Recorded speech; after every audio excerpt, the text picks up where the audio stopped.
I'm Stephen J. Cohen, and welcome to Serving the Story, the podcast that discusses the art and the craft of spoken word storytelling. Today, for this inaugural episode, we're talking to Gail Shalan.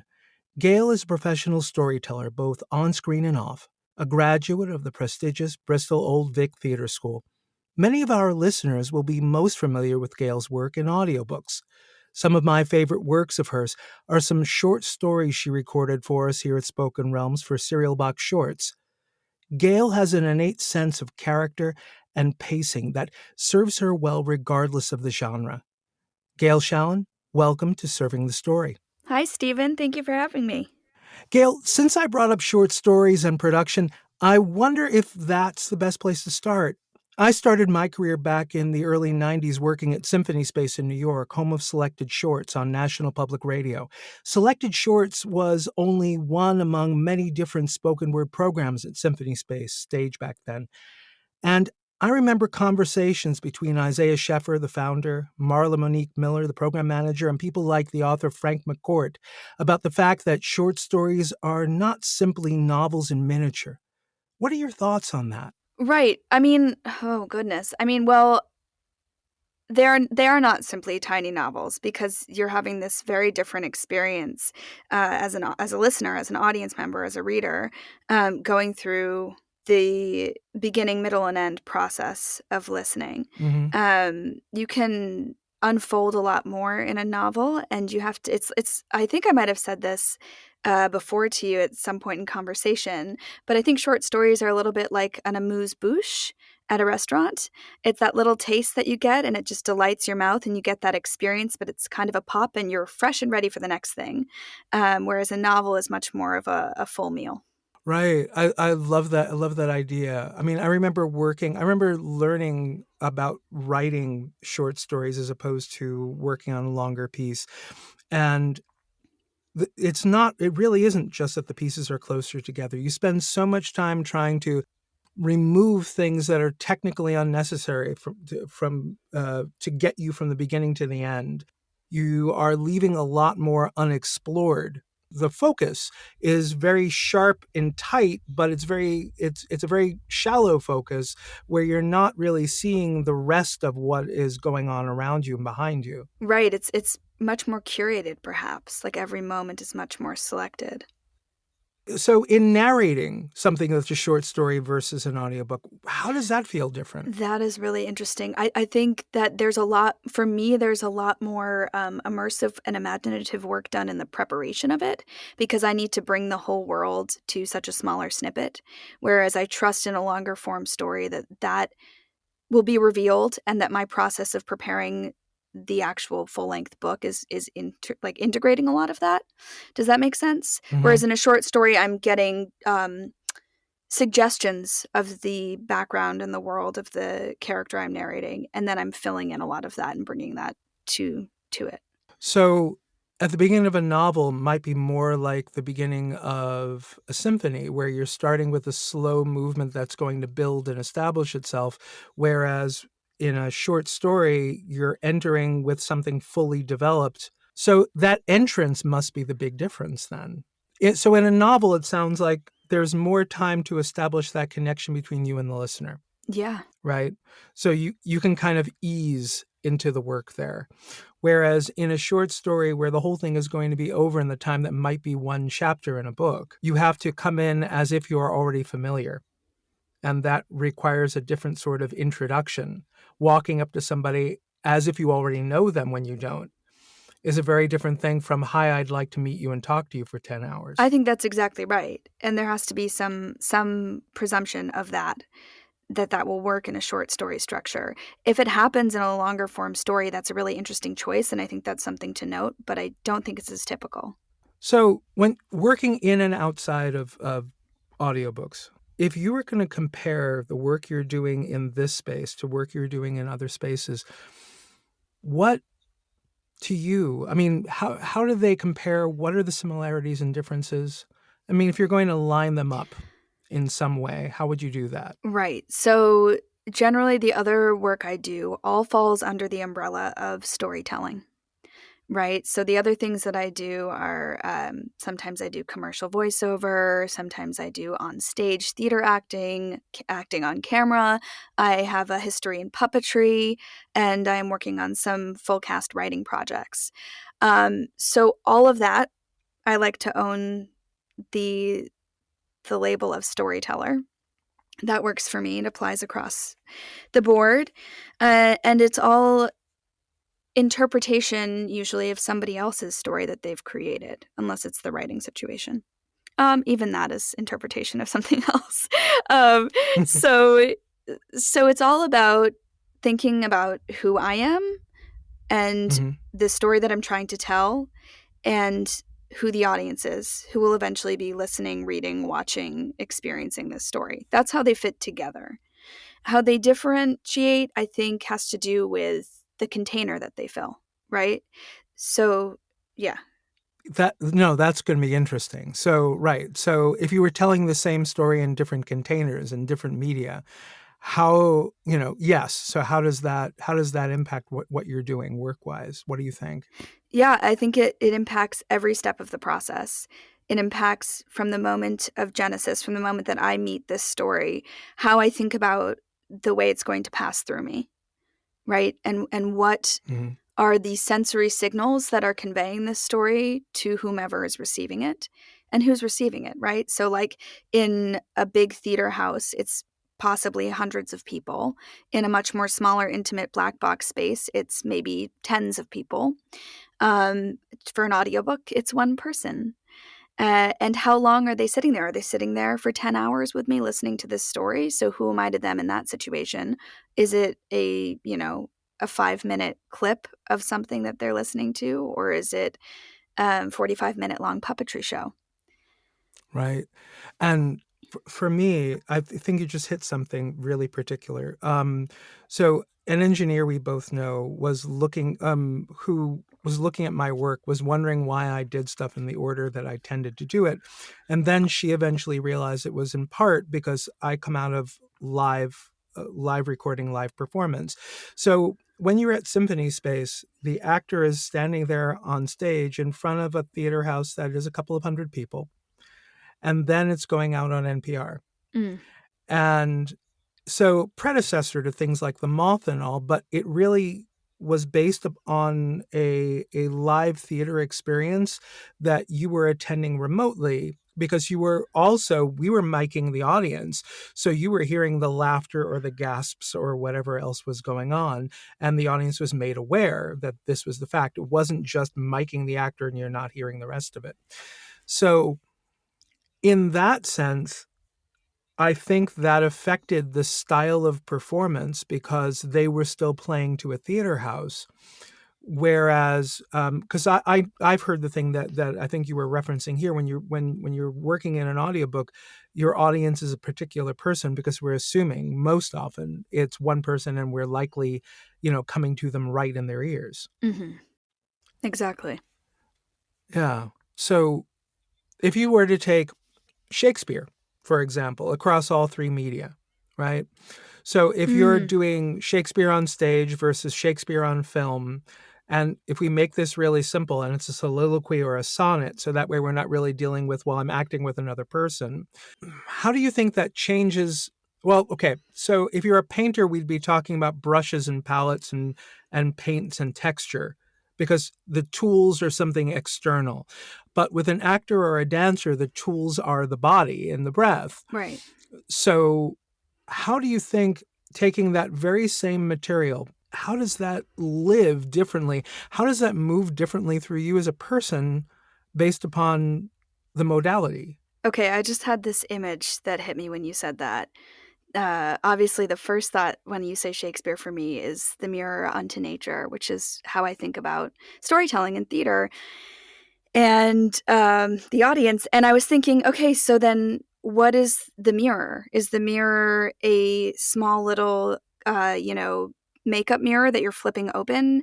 Is it a multifaceted mirror where you're seeing yourself all around? Is it a prism and you're shining light and you're casting shadow? Like, to me, puppetry would be casting light and shadow through a mirror. Um, Audiobook narration might be a very close-up mirror that you're putting makeup on with. The theater might be a multifaceted room of mirrors where you look around everywhere and you see yourself reflected. And I don't know if that analogy makes any sense. Yeah, no, it totally makes sense. I'm a puppetry related question Yeah. then. So if you've got the very same thing and you're working there, when you're working puppetry, where is your focus? Is your focus on you? Is your focus in the puppet? If you're working and you're working a particular puppet in a particular scene, so let's think of a situation where you're running one puppet, right? Yeah. Where are you? Yeah. I don't know a better way to say No, that. I I think get you know exactly what I what you're mean. saying, and this is one of my favorite things about this is like the essential, most beloved thing about puppetry to me, is that a puppet lives because we all breathe our energy into it. It only exists in the place between you and whoever else is in that room. And the rest of the time, it's an inanimate object. It's not alive. But it comes to life when the puppeteers and the audience and whoever's designed this show have breathed themselves into this inanimate object. And suddenly it exists, right? So it's in that tension place that, like all good drama exists in, the in between space. But it's a physical representation of that in between space.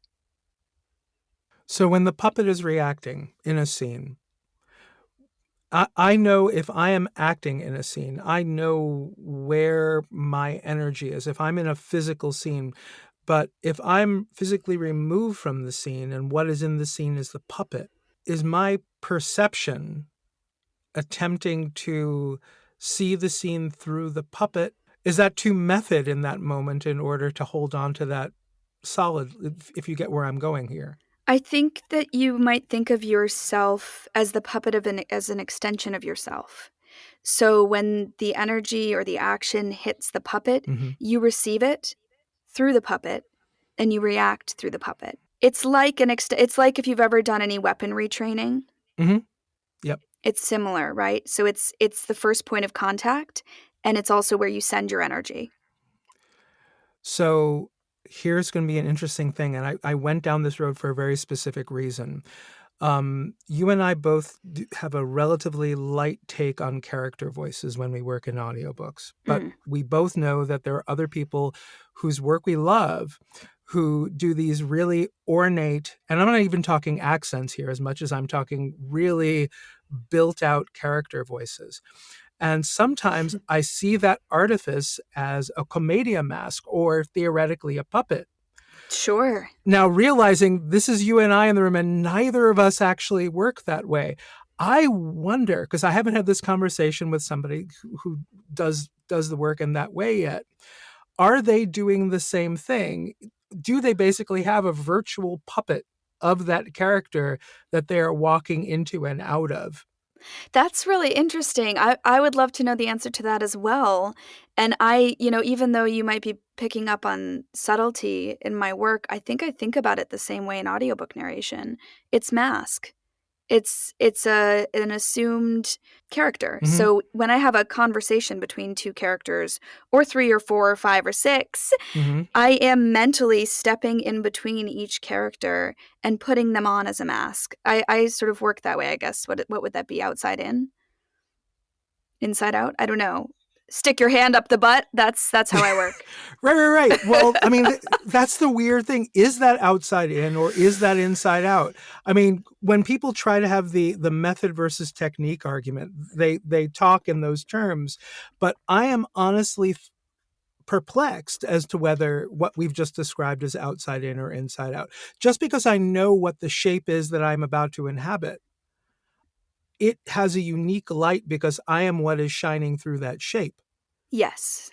If you and I were to use the same mask separately, it would have a very different energy because the inhabitant of the mask is different. Yes. And that's exactly. So actually, I heard you talk about this in a different context the other day. A fellow narrator's interpretation of Eleanor Roosevelt and how much you enjoyed it and how subtle it was and how specific it was to her narration style and what she tends to do.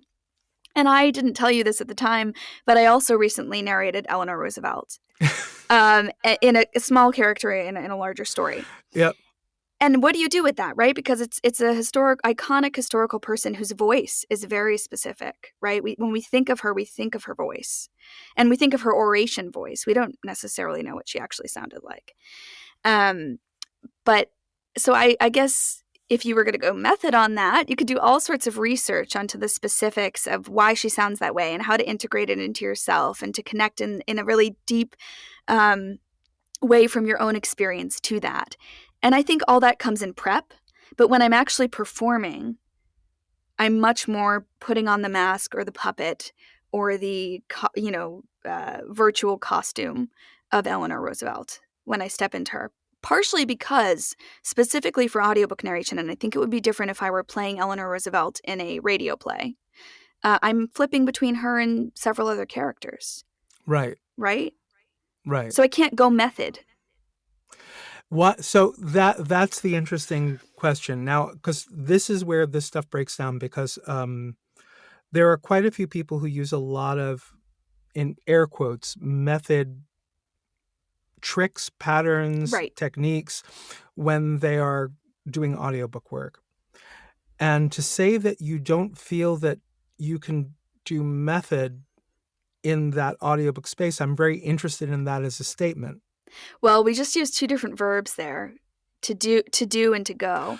Oh, So I guess what I mean was go method. I think of like and right, we need to get more specific about that and go like what does method actually mean? And we could probably talk for hours about that.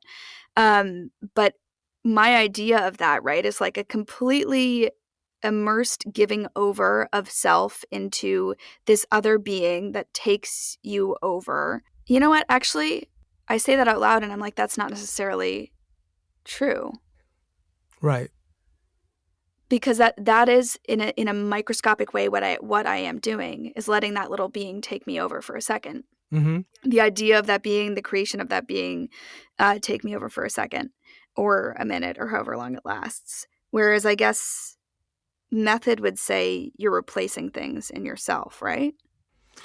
Right. And well, there are so many different versions of method. So Right. Okay. are So right when we're talking method, are we talking Meisner, which is about harnessing your personal emotions in the moment? How is this making you feel right now is very different from using sense memory work where you're going back to you're dealing with some characters having some hard life altering event. So you're thinking back to something where the stakes were that high for you, so you right. can get it, and those two things alone are incredibly different. For me to imagine how I would feel in the moment if I were, you know, about to lose my child, let's make the stakes stupidly high, Right. right? If I were worried that were going to happen in the moment, that is so totally different from me trying to relive something incredibly traumatic so I could get the actual senses and smells of that traumatic thing now. One is Yes. trying to bring the past back, and that is a very different part of your brain than to remove all pieces that keep you from believing the moment so that you could get into the moment. And of course, there are many other variations on method, but those are, I think, the two most disparate. Yeah. So I don't know about you, but I guess I think thinking of it as a toolkit or a paint box Hmm. where you are not beholden to any specific tool or color of paint in your box. You can use whatever you need whenever you need it.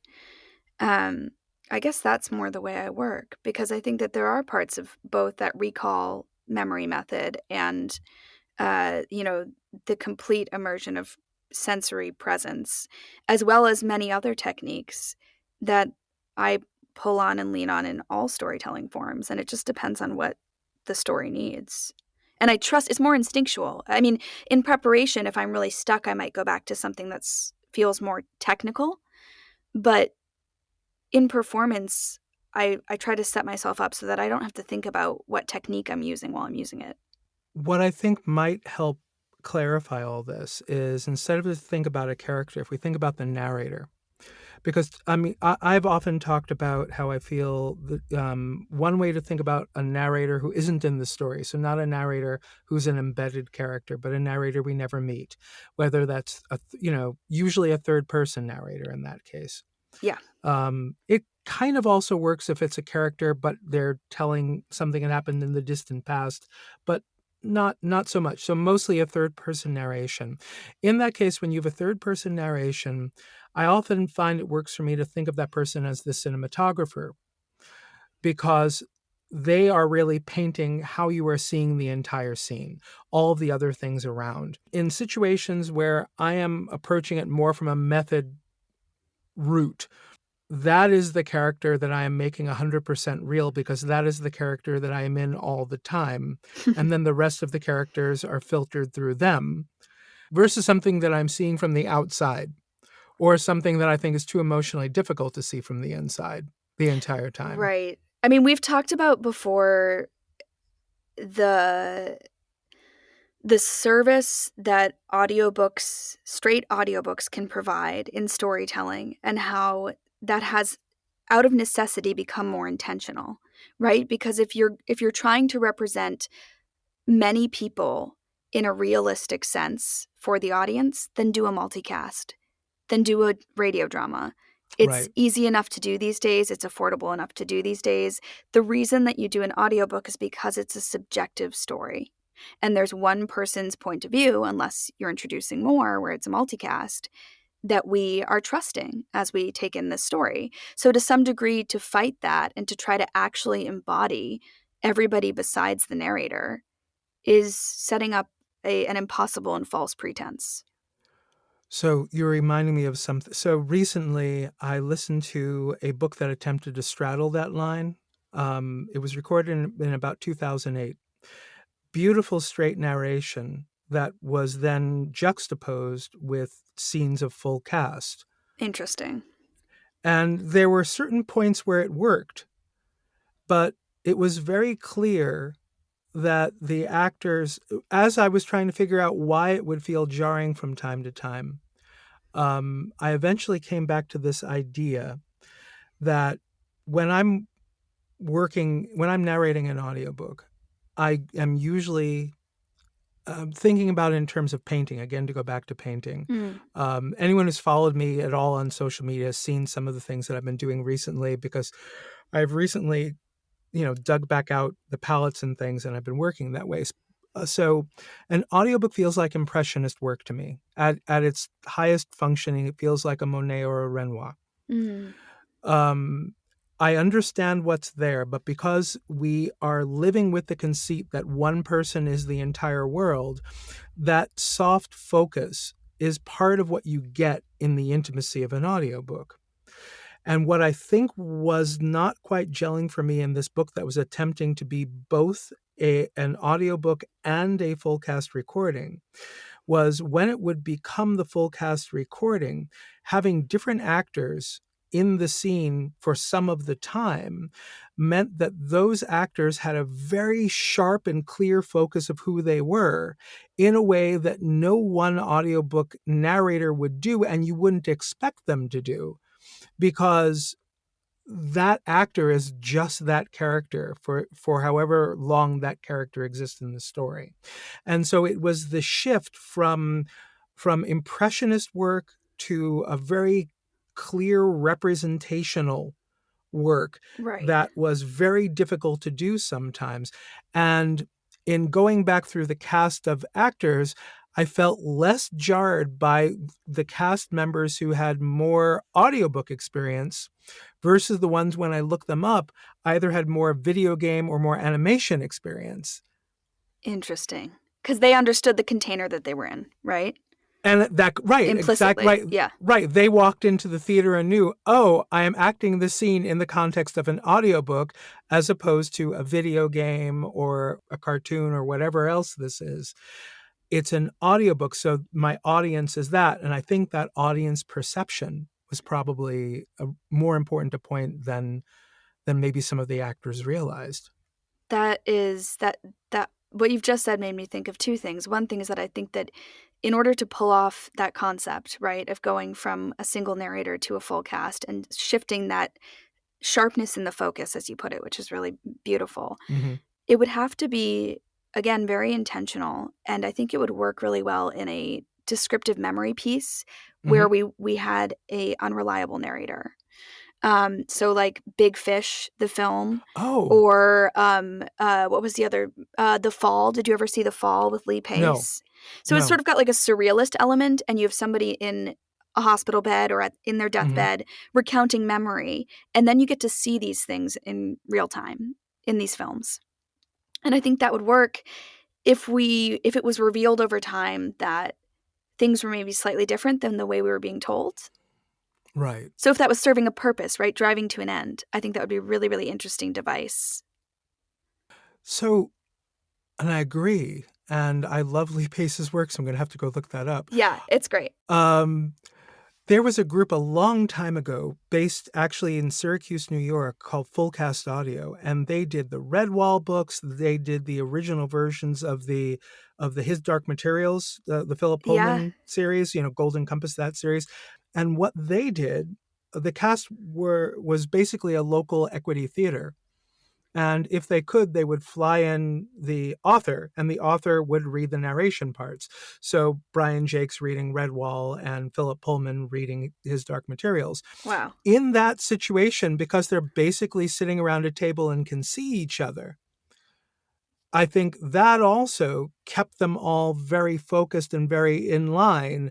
And in scenes like before a big battle in Redwall, everybody is getting a little bit bigger and more presentational, versus when Matthias is trying to figure out two mice within Redwall, the entire scene kind of pulls down. And if you have this situation where you can have everybody live in one place like that, then you can feed off of each other theatrically in a way that is not as easy in a dual narration, you know? Right. Not as easy in a multicast where we're not using a tool like the one you and I are using right now. And even this wouldn't quite be the same. So Gail and I are using a platform called Zencaster, which is allowing us to see each other and record full quality audio and all of this stuff. But we aren't actually in the same place. And this kind of goes back to something that the world has been trying to deal with. If you were to do a dual narration, Yeah. how often do you actually get to hear the work of the narrator you're paired with? Well, so actually, it's interesting. I'm thinking of two specific projects that made really good use of this because I understand the Hmm. challenges you're talking about. But there was a dual narration I did with Chloe DeLandis this past year where her character was speaking in second person, Hmm. sharing all of her thoughts to my character, but almost in this private confessional way. So it could have just been a diary entry that she never ever read or letters from like it was secret thoughts. And then my character was that sort of traditional first person confessional experience. Um, but also reflective and not telling the other character how she felt. So you had these two girls moving in this parallel direction, having these similar experiences, and you were looking at the insides of their thoughts and their private experiences. So Hmm. Chloe and I did a lot of work together in building the world and building the characters and building the relationship, and we sent each other samples of how we were working Hmm. because we had to voice each other constantly throughout the book. But the privacy element was really essential to serving that story. The other one I'm thinking of is a multicast with three different people. I played the child of the two other narrators uh, 25, 30 years later. Hmm. So you're getting their thoughts from the past. Again, different timelines. That only really works with the separated multicast experience. It wouldn't work around a table. Right. However, if you have everybody having the same moment at the same time, I think it's incredibly challenging to create that. It feels artificial. You might as well have one person do it. So wait, so let's take a look at that second one again. So if we were to move that second book with the 25-year time gap to a black box theater in Chelsea, Yeah. right? Then you would have gotten to see those scenes. In fact, you probably would have been present for some of the rehearsal. You don't think that the exposure to that performance would be a positive impact necessarily on the work you would do in the 25 years later? Or would that be noise? What would that be? So, or how would you harness it differently in a live space that may not be useful in the audiobook recorded space? oh goodness, I'm not sure about that last question, but I will say that what was really important was to know how the other two actors were approaching the characters because they were my parents and I voiced them 30 years later. Right. So they were the same person, but the point of the book was how much they had changed and the secrets that were being revealed to the daughter through these memories she was discovering Mm-hmm. that she didn't know. So actually the discrepancy between who she knew these people as and who they really were or who their pasts were was the point of the story. Got it. So if I were directing that kind of a piece, I probably would have very separated rehearsal calls, in part Yeah. to help preserve that isolation. No, I get it. That's a bit I method, isn't it? It is. It's that is definitely a bit method, but that's the director, which we often have to be when we are by ourselves in the booth. Yes.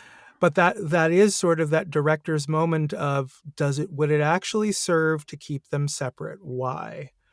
Well, right. I wouldn't want them being affected by the work that you were doing, Yes. because that might impact their yeah, no, I totally get what I would be shielding both of you from now. However, I'm thinking of another dual narration I did with Rena Dutt, where it was two children. They were middle grade age, and they were experiencing the same timeline, same events, same exact things, and it swapped chapter to chapter. So it was my character, her character, my character, her character. And it was from their different subjective points of view, which was important. But it was, again, all in real time, all the same thing happening. So I think that a theater piece of that would Mm-hmm. would have both girls in the same space with, direct addresses breaking out here and there to say what their experience was, experiencing the same scene at the same time. So if I had been able to, for instance, if we'd been able to, like, I don't know how you would do this, but create a space, a recording space where she could do a chapter and then I would do a chapter and we'd tag team and we could listen to the other person. I mean, Mm-hmm. that's a huge investment of time, but it would have deeply informed the way that we did the story. I think it turned out beautifully and we did spend a lot of time preparing. But that is one of those places where it would have been well served to have had more of an integrated experience. Right. I mean, yeah, and I think we're starting to sort of point out what is unique about this, uh, what is unique about being a voice without body when Mm, you were working in audio.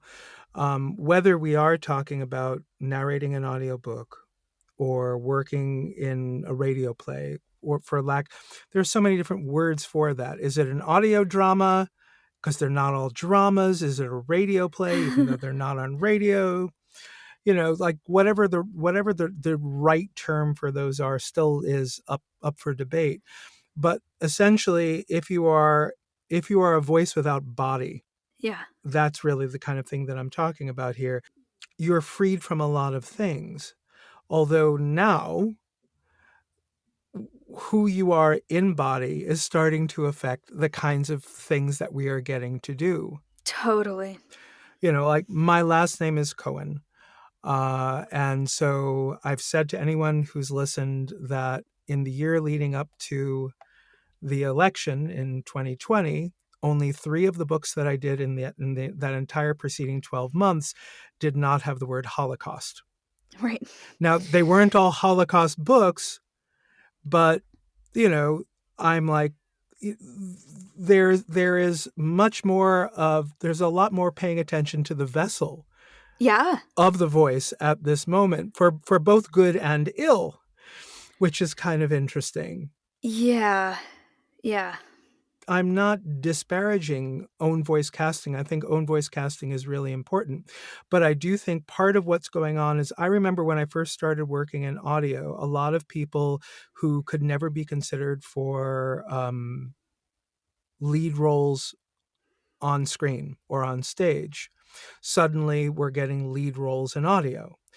And as opposed to just being the cab driver, the crook, the Right. the doctor in the emergency room, or any of those things. Yep.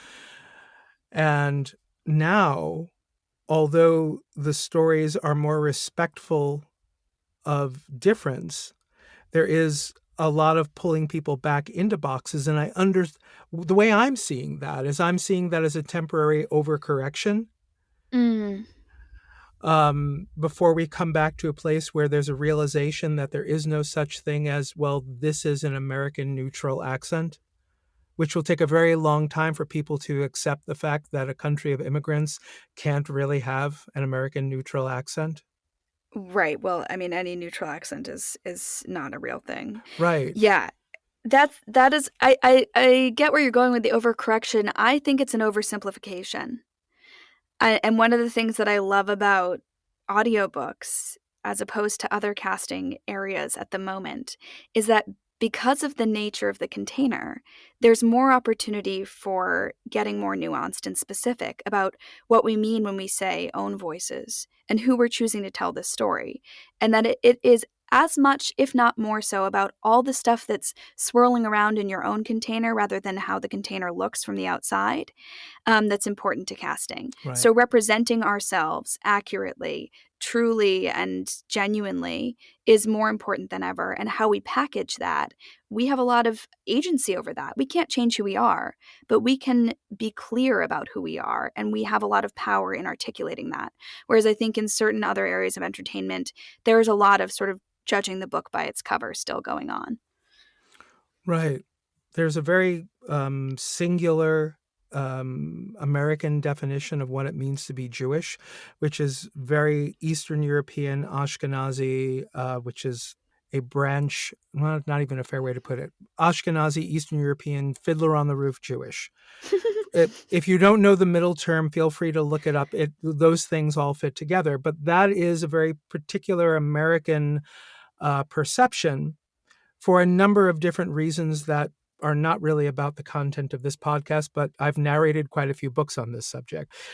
For me, though, only one of my four grandparents actually fits into that mold, and the other three don't. Right. So it's been a very interesting time in the last 2 to 3 years, attempting to point out to people that, yes, I am an appropriate narrator to narrate these things, but my family, my people, are much more from the Middle East than they are from Eastern Europe.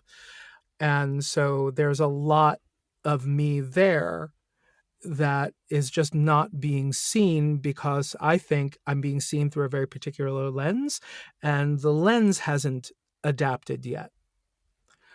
Yeah. And it's interesting. I mean, you are full of visual metaphors for an auditory medium, which is really fascinating. But I get it. But it is interesting that we have this opportunity to create something that has to be beyond visual, because this conversation about uh, visible and invisible inclusivity is something that's really important right now, right? And being able to shine light on all the parts of yourself that are invisible, that pertain to your ability to be the right voice for a story, as well as own the parts that people are labeling from the outside because of how they think it looks. That's what the whole conversation is moving towards. And I think the audiobook corner of the industry, in terms of entertainment and casting, holds a lot of opportunity in it and is moving forward at a different pace. Vulnerability was a big thing I just took out of what you were just talking about now. Mm, There is a vulnerability in acknowledging the parts of yourself that you feel comfortable representing, mm. acknowledging the parts of yourself that you feel comfortable wearing on your sleeve. And in this very intimate medium, where my audience is theoretically an audience of one, or at most the 4 or 5 people in a vehicle on a long trip, needing to understand that it is those intimate definitions of self that we are trying to get across to the people doing the casting is, yes, very, very different from how one goes after work in most other places as an actor. Yeah, historically speaking, yes. I hope that this opens doors in other areas as well for exactly what you're talking about. Historically speaking is a good way to put it, because I know that, right, in your experience now, are you seeing some of that? Are you seeing those things happening when you're going out to do other work? Yes, specifically in conversations about gender identity, right? Right. And I think that this is, yeah, bless the internet for this. I think this is the heat of the voice of the people, holding larger theater productions in particular, or television shows, accountable for how they're portraying gender and sexuality and the people that they're choosing to tell those stories, because we're all, you know, um, filteredly so public about our private selves these days. Um, I think that there is more heat on those folks making those decisions to be making them deeply and complexly and accurately. The thing that I do not envy the people who do the casting is, when do you choose? When do you make the own voice's choice versus realizing that this story would be served by this particular person, even if they are not by, even if they don't check all the boxes in this particular story? Because sometimes I know some casting people who do that. I mean, I've actually asked, I said, "Are you sure you want me to do this book?" With the response being, "Read it over the weekend and tell me on Monday that you think you're a bad choice." And I've had that a Yeah, me couple of too. times. Yeah. So there are times where they are not choosing to do that. That job, figuring that out in this world where people are really quick to jump up and have a big reaction, Hmm. that's impressively difficult. I agree. It's a big ask and it's an honorable task, an honorable undertaking. And yeah, because I know same for me with casting. It's, I have a very complex identity and I share as many complexities of my identity as I can with people who are making those decisions. But also ultimately, when it comes down to it, I'm often making the choice. Am I right to tell this story or am I not? And I love how much um empowerment is given to the actors these days in choosing whether they can or cannot tell that story. And I think most of us have a pretty good read on whether we are a fit or not, but you're never going to be the person that you are cast as, right? I mean, Right. unless you are the person you're cast as, in which case you're just narrating your own book or whatever.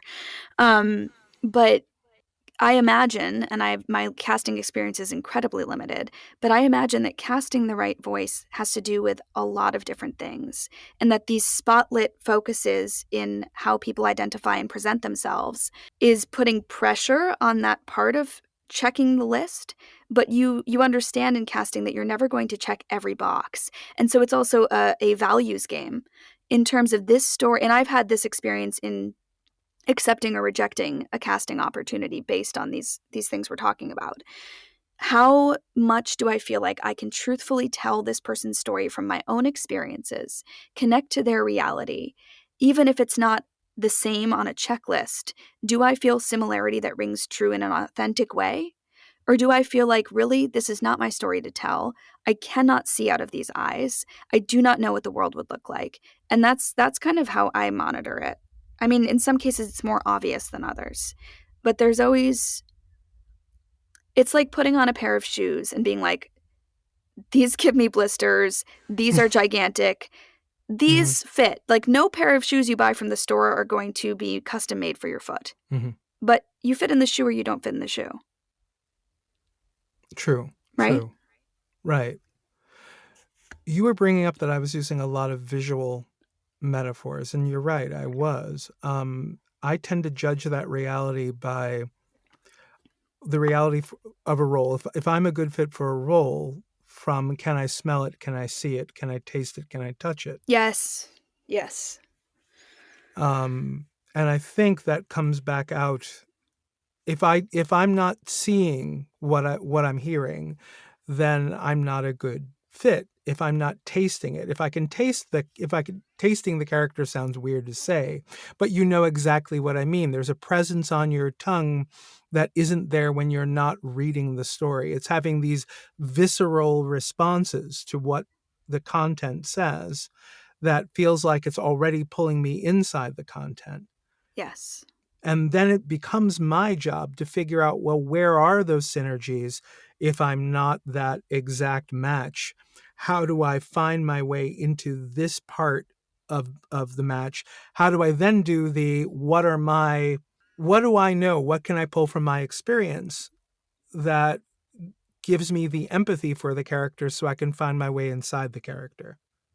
Yes. Well, and that's the bottom line is the empathy, right? If you have the empathy turned on, you'll know if you can't resonate with a thing. And if you can, then you'll find it.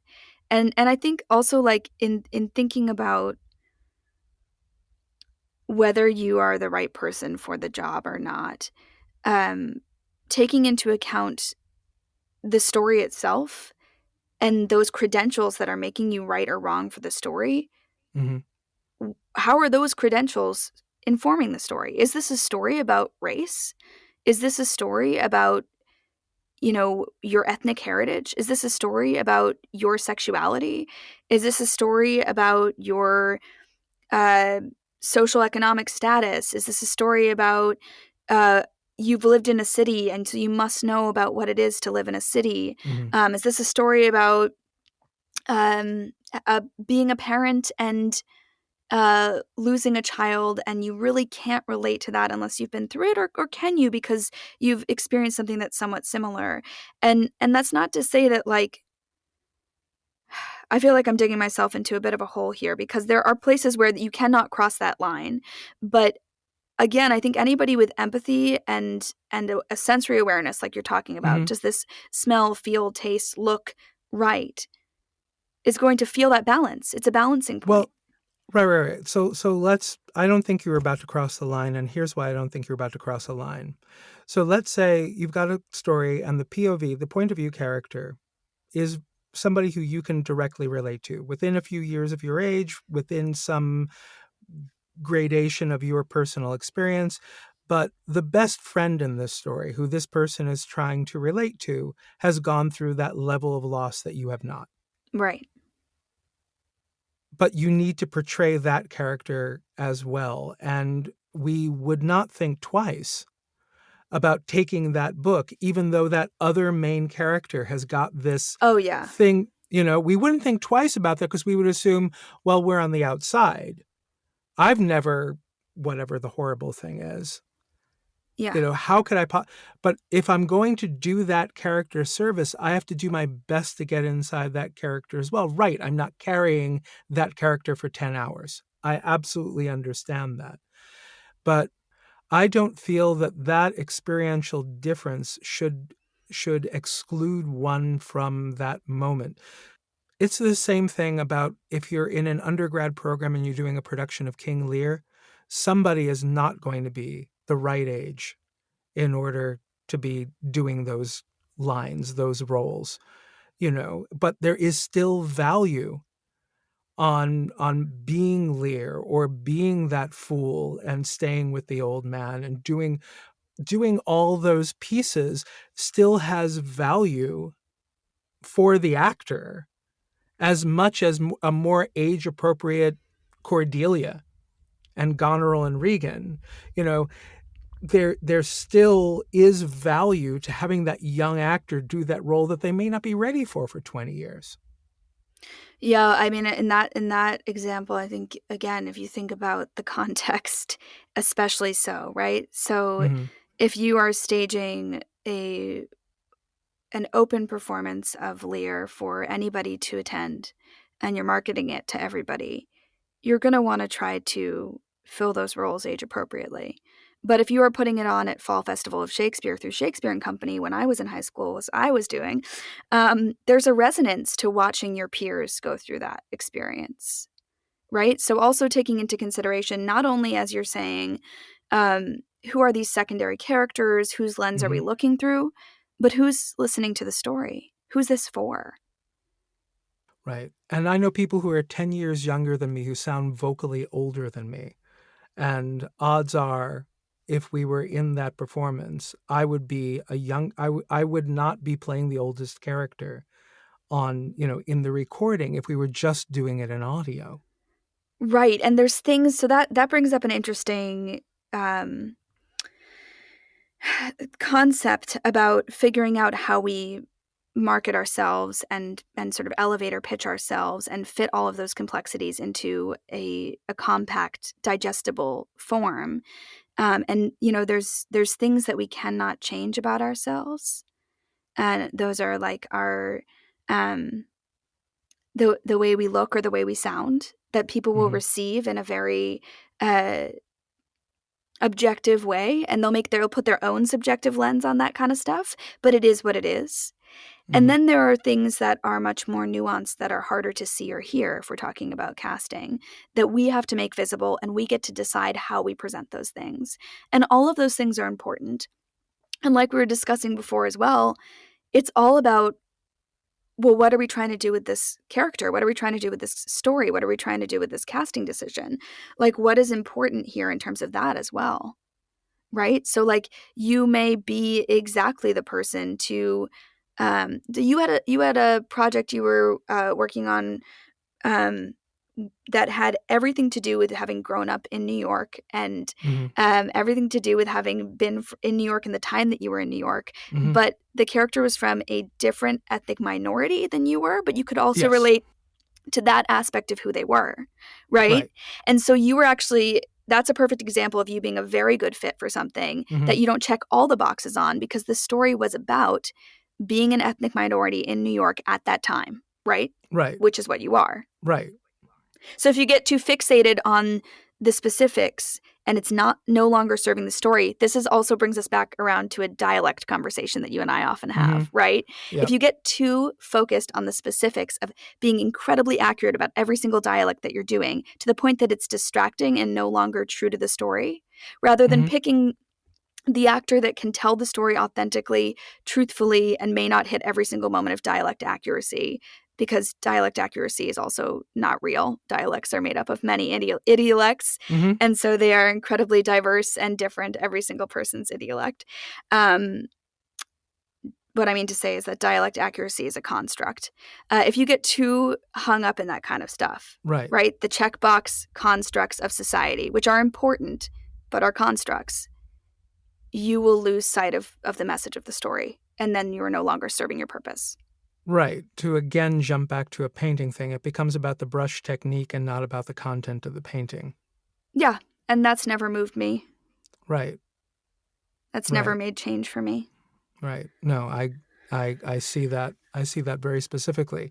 And accents really are that. And yeah, you can dive down and find parallels between, why is this particular accent from South America incredibly similar to this accent from the Middle East? Why are these two things here? Why do I make this particular sound? And you can do all those things. But for me, storytelling comes back to its very bardic roots, the idea that there is this job, this point of telling a story, of sharing a story, of keeping the audience engaged with what you're doing.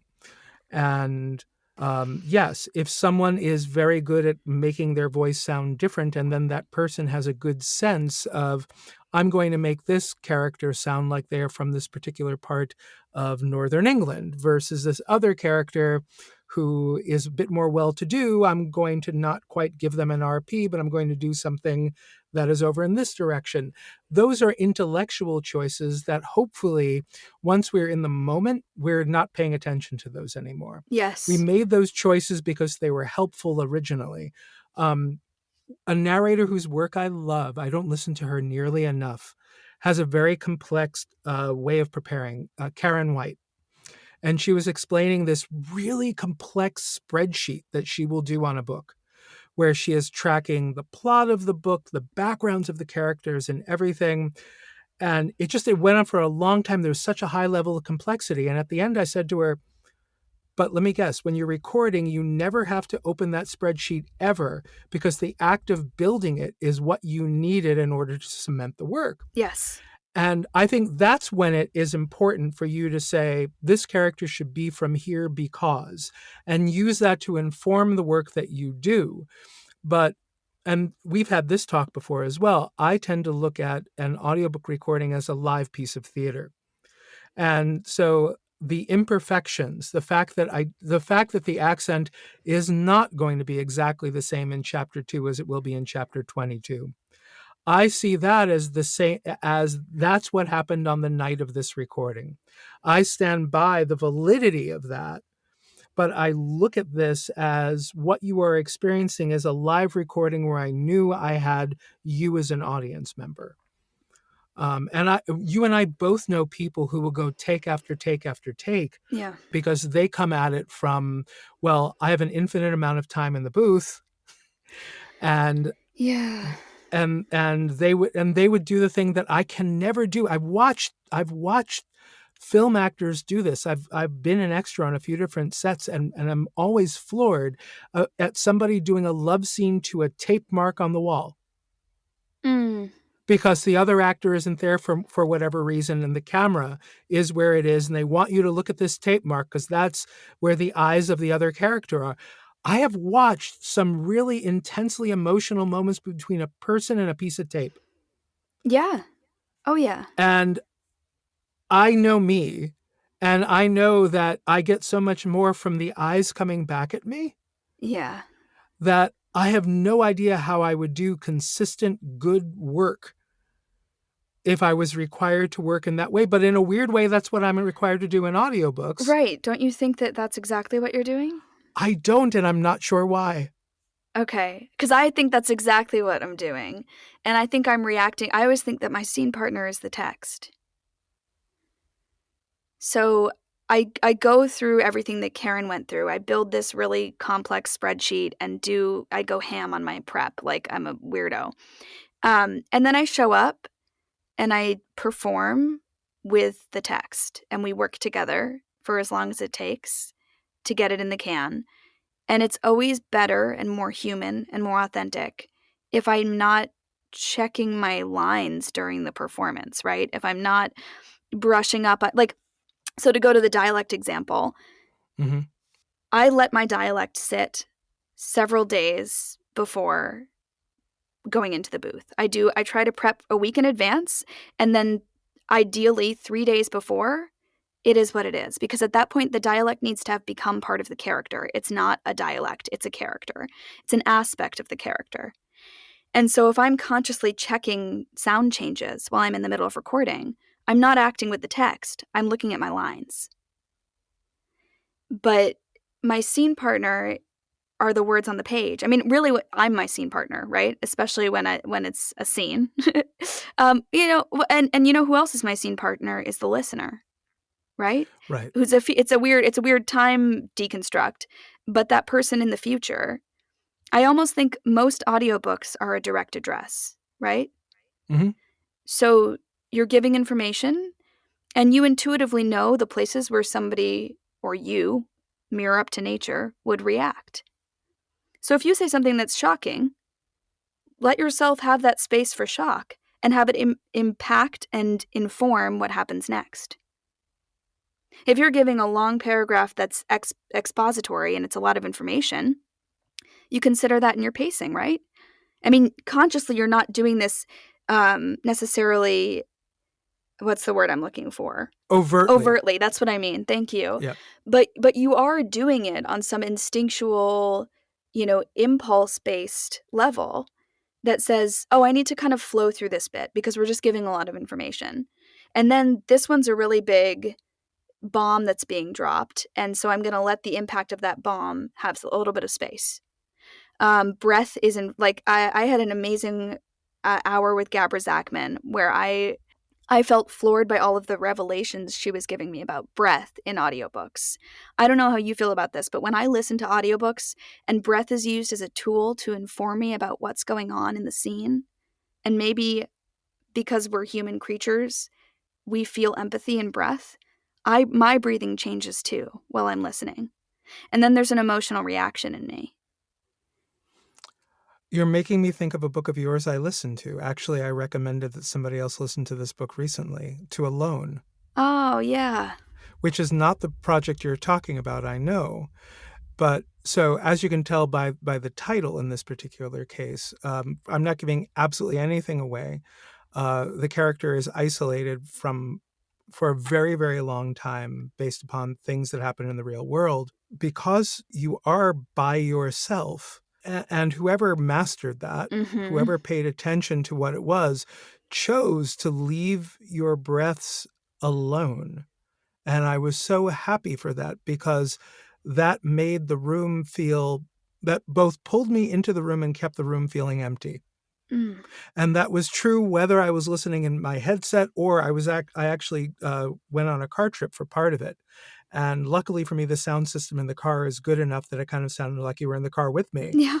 But I could hear you breathe next to me. It's like, so whoever mastered that really paid attention to that one particular fact and did not choose to, brush them out of existence or brush them into the room tone. Because if you are the only person around for hundreds of miles Mm-hmm. and I can't hear you breathe, Yeah. I don't get the same feeling, because hearing somebody breathe makes the room sound that much more empty. And in that particular case, Yeah. it works so Absolutely. wonderfully. Right, and you're right, and it is context dependent, but I do think allowing oneself to react, if the whole book is a reaction, then that's probably a well-told authentic story. I I love that. I no, I love that. And we've spent all this time talking about audiobooks. We haven't talked about Storylight. We haven't really talked about a Ah, lot of other things. And I feel like we don't have a really natural transition. So I'm going to right. make the unnatural transition here. That's fair. So in addition to everything else that you're doing, you have this great project that has grown and changed, and I'm not sure where it's going direction wise now. Yeah. Can you tell us about Storylight? Yes. So Storylight is a podcast that I co-produce with my fellow Bristol Old Vic classmate, Justin Spencer. And it is public domain, family and children oriented stories, favorite beloved stories from our childhood, preferably, um, that are fully sound designed and released for free on any podcast streaming network that you like.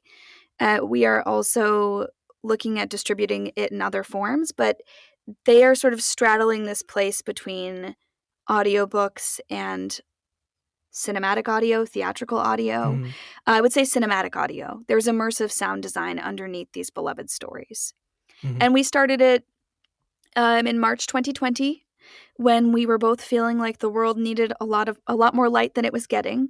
And Justin has two single digit aged daughters who love reading stories with him.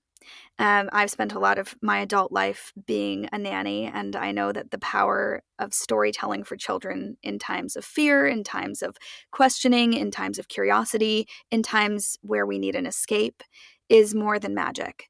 So that's where the name came from. That's where the initiative came from. And we work with fantastic narrators all over the world, stage actors, screen actors all over the world to tell these stories. It's been on a little bit of a sleepy hiatus for the past couple months, but we are looking to revamp it in 2022. And our website is www.storylight.net. So we have all information, contact information on there about the show. And some of the stories that have been done, some of the examples of the stories. Sure, yeah. So we started out with Wind in the Willows and Peter Pan. We have The Wizard of Oz. We have Pollyanna is a recent one we did, and White Fang. We have some Oscar Wilde short stories on there. We are working on Pride and Prejudice right now, so we're kind of diverging away from the children's lit a little bit. Right. We have some, what other good ones do we have on there? The Wizard of Oz, I might have mentioned. Anne of Green Gables, that was one of my favorites. We actually had a couple who live in Chicago. She's an actor and he's a writer. Adapt Hansel and Gretel as a seasonal offering. So it's a single episode. So he wrote it and she narrated it. Um, yeah, that My Father's Dragon might pop up at some point. That's in pre-production. So that's kind of what we've got going at the moment. Podcasting. So, Mm. I mean, anyone who's been paying attention recently at all to what's going on in the world of audiobooks will know that there not only are we dealing with artificial intelligence and machine learning, but we're also dealing with some consolidation. There was recently an attempt to consolidate Penguin Random House and Simon and Schuster that got stopped by the Department of Justice. They, they said no to that merger, but the Mm. new one, as of the time of this recording, is that Spotify is purchasing a company called Findaway. And for the listeners who don't really know, Findaway is more than Findaway Voices, which is what most audiobook narrators think of. Findaway Voices is a way that independent authors can come to Findaway, which is an audio distribution company, to hire narrators directly to produce an audiobook that would then get distributed. But Findaway's core business that they do with all of the major publishers is Findaway built the system where I can have an audiobook and describe the audiobook, provide the cover art and everything else, and they will make it so that if somebody else were to open up a new audiobook sales service tomorrow, a new website, a new app, a new whatever, there is an API, a way that Findaway will provide the content for any new business immediately coming out. That's the core of what they do. And they've done other things over the years as well. The purchase of Findaway by Spotify, since Spotify moved out of music and with the purchase of things like Gimlet Media Mm. and Anchor, they now actually have a large podcast audience, and now they are looking to add audiobooks into that mix. Suddenly, it looks like we're entering a world where what is an audiobook and what is a podcast may actually start to become a very blurred line. As I don't know if this means that there will be free to you commercially supported audiobooks in somebody else's future. I don't even know how I would feel about commercials between chapters, as an example. I'm not sure. Oh, yeah. If they weren't going to break a chapter, if a chapter would end and then there would be a commercial, I think the part of me that thinks of commercial television or Hulu might accept that if it were between chapters. I'm not certain. But there could be a future where audiobooks are brought to you by Squarespace. Absolutely. I mean, and that's we don't have sponsors like that on Storylight, but we do present it in a episodic fashion. So Justin who does all the post-production, by the way, and is fantastic, has curated every single episode. He'll pick approximately 35 to an hour long minute based on the chapter start and end. So usually that will be a couple chapters in these books. And he'll give a little expository introduction for the listeners coming back. Last time we saw Anne, deal with this, and now she has to overcome this hurdle in friendship or whatever. A little sort of window of the curtains that we're drawing back. And then he closes the episode as well in a similar way. And that has something to do with our audience, which is young listeners, right? And about attention spans and that kind of a thing. Now, I've got a weird question. How old is your co-producer? And I'll ask why in a minute, because I'm assuming your co-producer is British. He's No, he's he's from not. Idaho, but he's But you met him at the old. we met, yeah, we were in an Okay, international master's program, but he's got a it. little older than I. He's a contemporary of mine. He's in his early 30s. All right. So the reason why I was going to ask that may not apply, probably doesn't apply since he's from Idaho. But based upon the age, right now, if you were to try to listen to BBC radio globally, you'd find something, an available channel called 4 Extra. But 4 Extra used to be Radio 7.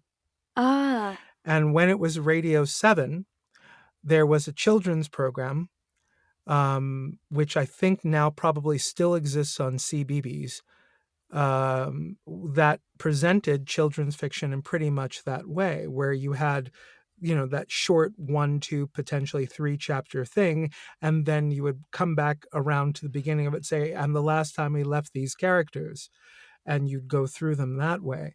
And so it works really well.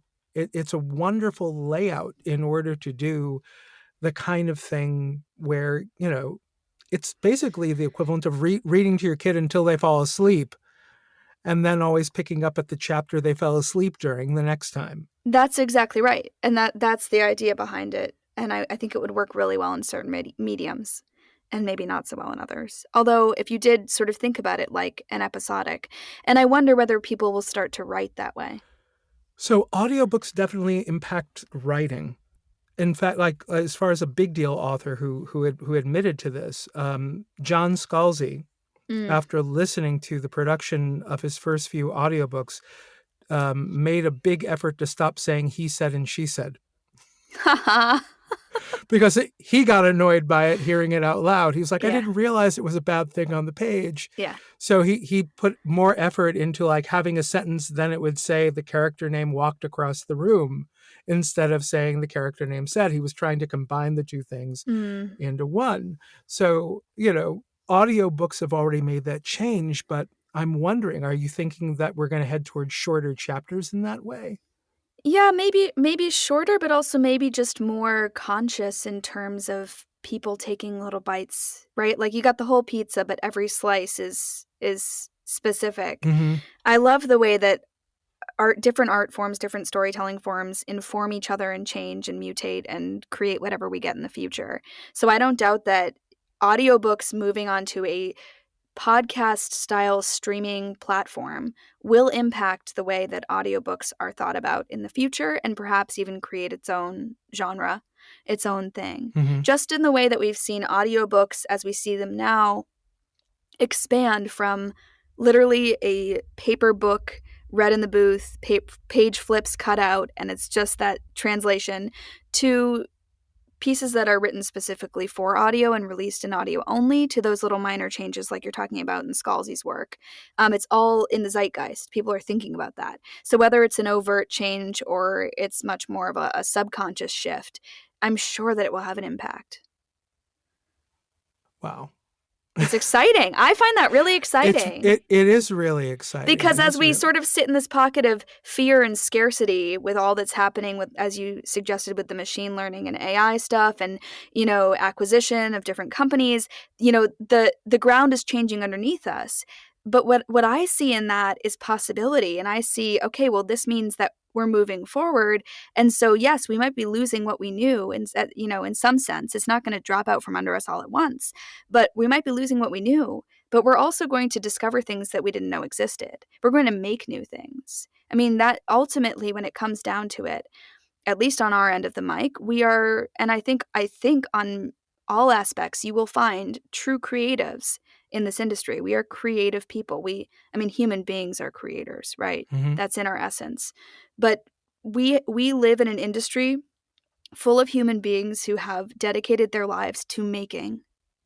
So we're going to make something new, and it's going to be amazing. And it's going to be more appropriate for what we need now. And people have been telling stories in the entire time that there have been people. Yeah. Whether we start around a fire and we are now sitting in a booth behind a microphone, instead of just telling stories to the people in our immediate community around us, we now have the opportunity to do that globally. And as technology changes what that means, we're going to be able to do things like this, where instead of just you and I, we could have 5, 10 people in a room in something that resembles Zoom meetings that we're all getting really tired of, but that provides high quality audio so that we can see what happens when we work this way. So I know places that try to do this with the video link that Gail and I are using, but a notable exception is one of the places that has had an unbroken history of radio drama, the BBC. The afternoon play and the other dramatic content that is done in audio is done in isolated sound booths with no video feed between them, on the idea that if you're reacting ear to ear, if you were having a really important conversation with somebody over the phone and you couldn't see them, you're going to put more of the emotion into your voice than, yes, you practically would if you happen to be seeing them. But that extra in your voice comes through Mm. when they're recording. So all of those, and if you go and you can go listen to those because they are not geo-locked, whereas BBC Video, you have to be within the UK Right. to watch. You can just go to the BBC's website, find any on Radio 4 or Radio 4 Extra primarily, any of those and listen. I feel like I'm in the middle of a conversation. Now, yes, things that are paced like a sitcom feel like a sitcom. Things that are paced like a mystery feel like a mystery. But the things that were recorded with that, I'm not feeling like it's a bunch of disconnected voices. And so I do wonder. I mean, I am liking the last time I used this tool, the video feature hadn't been added yet. Mm. So I would not have been able to be here eye to eye with Gail looking at her in the middle of this conversation. And for this conversation, I think this works. I'm wondering, though, if the two of us needed to stay focused on a piece of text, Yeah. would the eye contact help or hinder? And I don't know the answer. Well, it's interesting because we've been sort of observing your visual metaphors in this conversation, and it seems like you're a visual person. You get connected visually. I get distracted visually. And so sometimes people will think I'm not paying attention when I'm in a Zoom conversation because I'm looking at something else, but I'm actually paying more attention. I'm auditory, I'm kinesthetic. I need something physical to integrate the experience into myself. So often I'm like doing something with my hands while I'm listening to people because that helps me to retain information. And I listen. And so having a prompter, a script in front of me, a text for a book, that's fine because I can sort of like touch on it lightly and then do the work in my ear space and in my body space. But having to stay focused on a screen and when the person is so tiny, it's really challenging for me. So I don't know. I'm the other way. Right. I mean, you may not have noted, and of course, the listeners won't know. A lot of the time during when Gail has been talking, I've been sitting here with my eyes closed, Mm. specifically because I find the visual stuff overwhelming. But I do like to open my eyes to make the connection again. But if that connection is supposed to be coming through a specific script, I have a feeling I would do this same recording, but with the video turned off completely instead of doing an interview where it's like this. Yeah, it's too much focus splitting. Yeah, right. One too many balls to keep in the air. Right. Right. Plus, if it's an I don't know how you feel about this, but if it's an auditory audience experience, consumer experience, it's probably served by the performance happening in an auditory space, right? And it strengthens that sense and that connection. I agree. That makes sense. That makes sense. Thank you so much for taking the time to have this conversation with me today. My pleasure. Listeners can find the Storylight podcast online at storylight.net and your website at Gail Shalan, that's SHALAN.com. What do you have coming up that you'd like to tell listeners about? So I'm really excited, besides Storylight coming back to life, which will be fantastic in the new year. I am really excited about a release that I had last week. I narrated Laura Taylor Namie's When We Were Them. Laura is a fantastic writer. You might know her from A Cuban Girl's Guide to Tea and Tomorrow or The Library of Lost Things.